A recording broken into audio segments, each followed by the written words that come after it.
ગાંધીજીના બે પુત્ર બેહાડ્યો છે જો સામે, પણ મોઢું અવળું ગાંધીજી આંકોર જોઈને બેહી નથી કેમ કે આ જોવા જેવું શું છે. એ અવળું ફરી ગયા, એ કે આમાં તમારે સામે મારે જોવું જ નથી કે જોઈ લો કઈ બાજુ મોઢું છે. નકર નજર ગાંધીજીના રાષ્ટ્રપિતા છે એની નજર છોકરા ઉપર વળી જાય કે શું કરે છે મારા બેટા રોજ બેહી, એને બદલે એ કે મૂકો ભાઈ મારે આમાં કઈ જોવું નથી કે આમ ફરી ગયા. હવે પહેલા તો તમારા બધાનું સ્વાગત છે કે તમે બધા આટલો સમય કાઢીને અહીં આવ્યા. બધાને પ્રણામ, બધાનું સ્વાગત છે. સામે ઓલું સફેદ પાટીયું મારેલું દેખાય છે બધાને? આ નજીકમાં હાવ એ મુખ્યમંત્રીની ઓફિસ છે. ત્યાં પાછળ ઓલા કાચ દેખાય છે, પડદા જેવું દેખાય છે, ત્યાં અંદર જ બેહે છે. બહુ મોટી ઓફિસ છે, એમાં બધા મંત્રી બેહે. આખું નાનું બિલ્ડિંગ છે ને એમાં, અને આમાંય થોડાક બેહે. આનકોરે નાનું બિલ્ડિંગ છે, પછી આ મોટું છે બે બાજુ. મોટામાં બધા સચિવ બેહે, તમામ પ્રકારના સચિવો હોય. એક આખું આમ રેલગાડી ભરાય એટલા સચિવો હશે અહીંયા. કામ શું કરે છે તમે જાણો, આપણે વખાણ કરવી ભૂંડા લાગવી. પબ્લિક જ એના વખાણ કરે કે શું કામ કરે છે. આવા 14 બિલ્ડિંગો છે. આવા આ દેખાય ને, જો આની અંદર 12 લખેલા છે. આવડું આ લગભગ 5 નંબર કે 4 નંબરનું. આવા 14 બિલ્ડિંગો ચારો તરફ છે. હજારો માણસો કામ કરે છે. કરોડો રૂપિયાનો પગાર છે. 1 લાખ કરોડ રૂપિયાનો પગાર. ખાલી પગારમાં 1 લાખ કરોડ વપરાય છે. હવે 1 લાખ કરોડમાં મીંડા તમે નિરાતે ગણજો. ગુજરાતની જનતા જે પૈસા ચૂકવે છે ટેક્સ પેટે, એમાંથી 1 લાખ કરોડ રૂપિયાનો તો ખાલી સરકારી માણસને પગાર જ વયો જાય કામ કરવાનો. હવે શું કરે છે ને કોની હાટો કરે છે એ તમે નિર્ણય લેજો આવતી ચૂંટણીએ. આવડી મોટી બિલ્ડિંગો, એસી, ગાડીઓ, ફૂલ સુવિધામાં તમને એમ લાગે કે આ વિદેશ જ છે.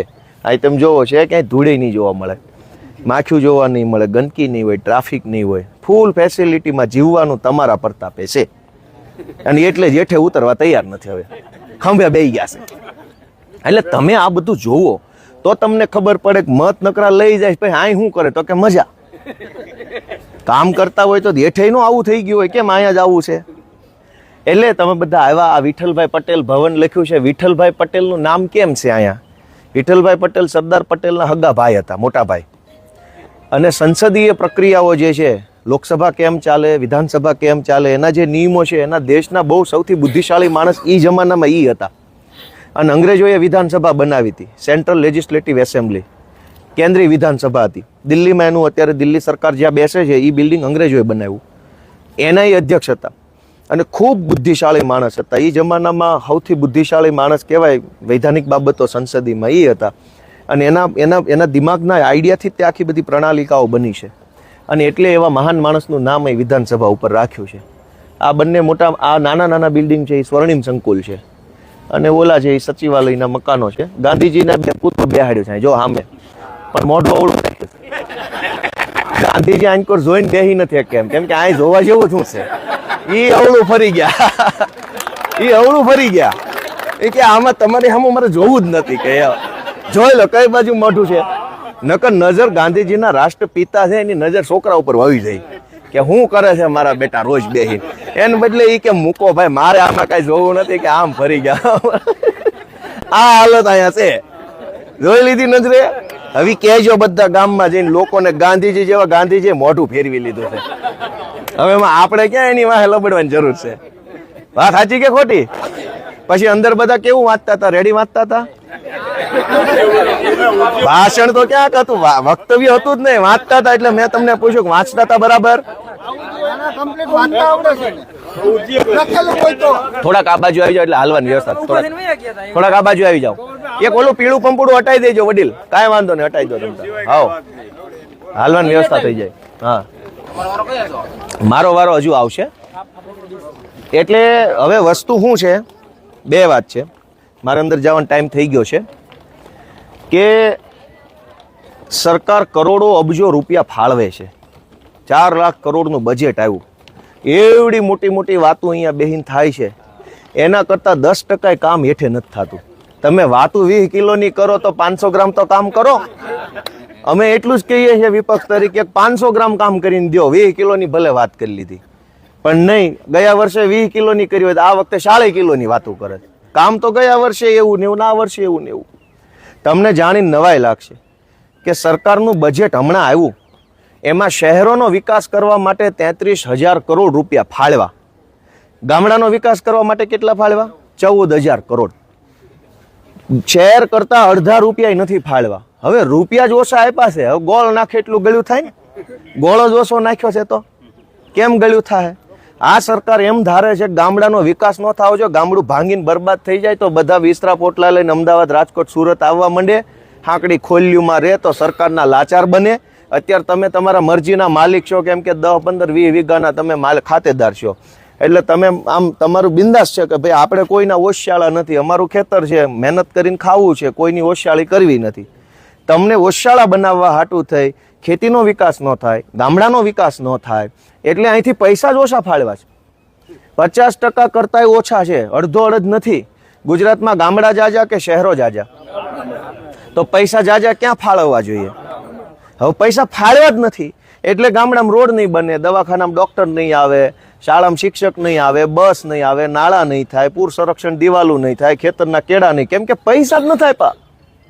તમે કહો ધારાસભ્યોને, જે તે વિસ્તારના લોકો ભાજપનો હશે કોઈ વતાવશે ને મૂકો ને, એનું ક્યાં મોઢું વતાવવું? કોઈ મારી જેવો વિપક્ષનો હશે 4 ફોન કરશો લાગણીથી, તમને એમ લાગે કઈ એકાય એવો જવાન છે, પણ તમને એ ખબર છે કે રૂપિયા જ ન થાય. કામ કેમ થાય?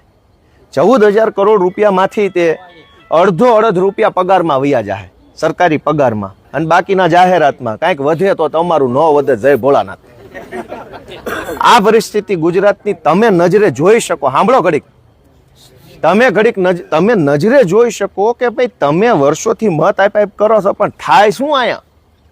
એટલે મેં તમારા બધાના આશીર્વાદથી આ બધું છે, નકર અહીંયા અમને કોઈ ગરવાય ન દે. નીકળો એમ જ કે સીધા, જ્યાં હોય ને બધે ઊભા છે, નહીં ઘૂસવા દેવા માટે. સામાન્ય માણસ જોઈએ જ નહીં, આ વીઆઈપી હોય તો ચાલે, પણ તમારા હાથમાં તાકાત છે, તમે જેનું બટન દબાવો ની માણા આમ ઠપ ઠપ ઠપ કરતો વયો જાય, કોઈ રોકી ન શકે. અહીંયા અંદરે વયો જાય ને બારી આવી શકે. એટલે હવે તમારે અહીંથી જવાનું છે જમવા. અહીં ગાર્ડનમાં ફરવું હોય ફરી શકો છો, અને હું તો કહું છું ફરો, થોડોક આંટો મારો, જોવો, આમ તમને એમ લાગશે કે આ વિદેશ જ છે. સુવિધામાં કાંઈ ઓછું નહીં હોય. ઝાડવા એવા છે જેના આપણને નામ ન ફાવે, એવા તો લઈ આવ્યા ઝાડવા. આકાર તમે જોવો તો આમ સરસ મજાનો આકાર, ફૂલડા ના તે બધું જ હોય છે, બરાબર છે. એટલે તમે અહીંથી જોશો, પછી બસ બોલાવી જમવા જઈ અને તમે જમી લેશો. લગભગ કલાક, સવા કલાક થાય, જમીન કદાચ કલાક આરામ કરવો હોય તો થોડોક આરામ કરો, પછી હું તમને ઘર જોવા લઈ જઈશ. ત્યાં આપણે જઈ ત્યારે તાલુકા પંચાયતની સીટ વાઇઝ ઉપર જાઉં. પહેલા માળે મારું ઘર છે, એટલે પગથિયા ચડીને જાશું. બધા એક હામટા નાના ઘરમાં હમાહે નહીં, તો એક આરે એક તાલુકા સીટ ના જાય તો હું તમને બતાવી એકું તમારા પ્રતાપે હું મળ્યું છે, અને તમે જ્યાં સુધી મત દેવો ત્યાં સુધી મળશે.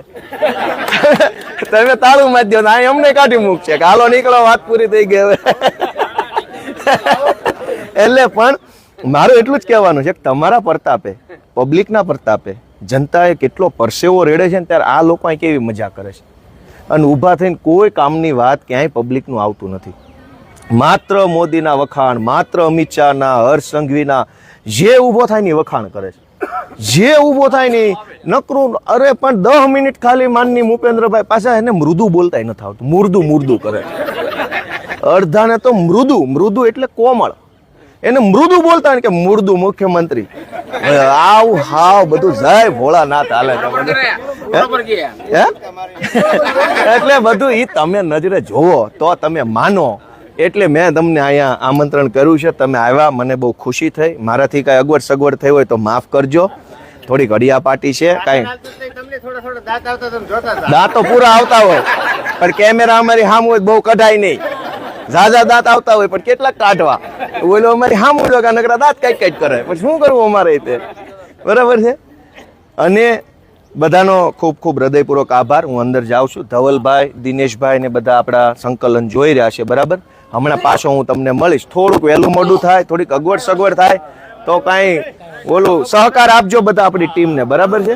ચાલો રજા લો બધાની, ખૂબ ખૂબ આભાર. ચાલો.